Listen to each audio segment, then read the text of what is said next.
Okay, Dr. Lidney here. We are going to be talking about skeletal muscle fibers.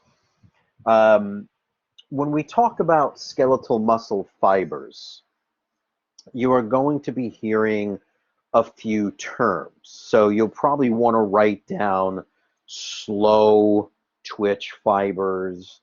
You'll want to write down the term fast twitch fibers, or you'll also hear the term white fibers and red fibers. Okay, so keep those terms familiar. When we talk about slow fibers and fast fibers, we're talking about how long they last before they fatigue. And when we talk about red fibers or white fibers or dark fibers and light fibers, it's really based on the color of them microscopically. So in this slide here, in this picture, we see that these are kind of dark and these are kind of light. What makes them dark is that they're richer in myoglobin. Here, not so much, okay?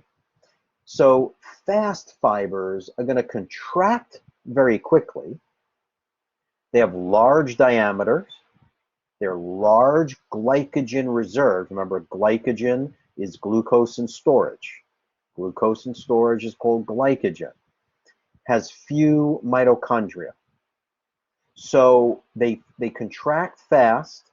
They have a strong contraction, but they fatigue quickly. So they're fast fibers. They're fast to contract, but they're also quick to fatigue.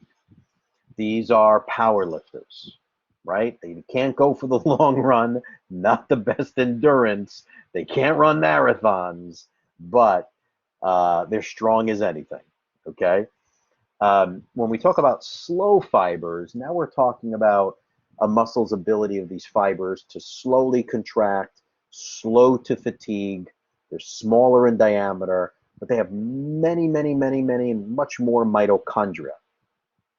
They have a high oxygen supply, and they contain lots of myoglobin, which gives it that red pigment, which is going to bind to oxygen. So these are involved in slow to contract, slow to fatigue. These are your endurance athletes that can, run 26 miles, right? So we have postural muscles that are considered slow fiber muscles, because postural muscles, like your calf muscles, you can stand on them for hours. Yes, they'll fatigue, but not after 5 minutes. They fatigue after standing for 6, 7 hours at a time, perhaps. So white fibers, these are fast fibers, but they're pale.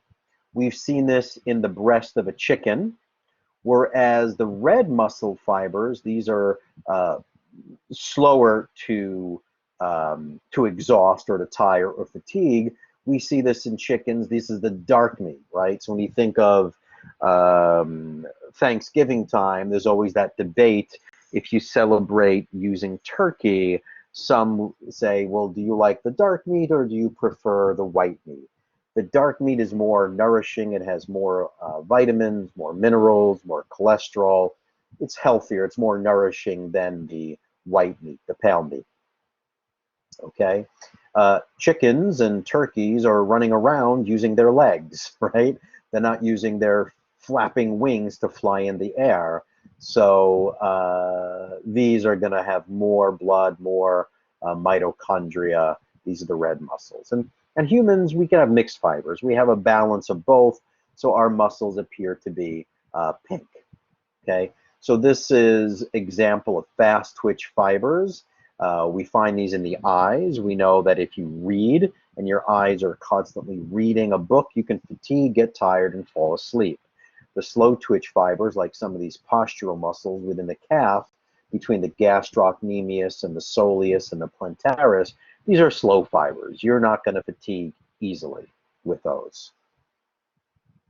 Okay, we did go over the dark meat already and the white meat and red fibers and white fibers. So if you need to go over those again, you can, but everything here was already touched upon. I already talked about hypertrophy and atrophy in an earlier lecture when we talked about the neuromuscular junction. when muscles are being stimulated due to healthy nerve supply, muscles can grow. If you're exercising, they can grow. The diameter of the muscle fibers thicken, the number of muscle fibers increase. When you exercise, you go through mitochondrial biogenesis, so they increase.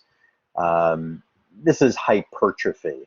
When there's the lack of neurological output to a muscle and you're not exercising or not moving, the number of mitochondria decrease, the muscle fibers, the muscle size, the diameter, the tone, everything decreases.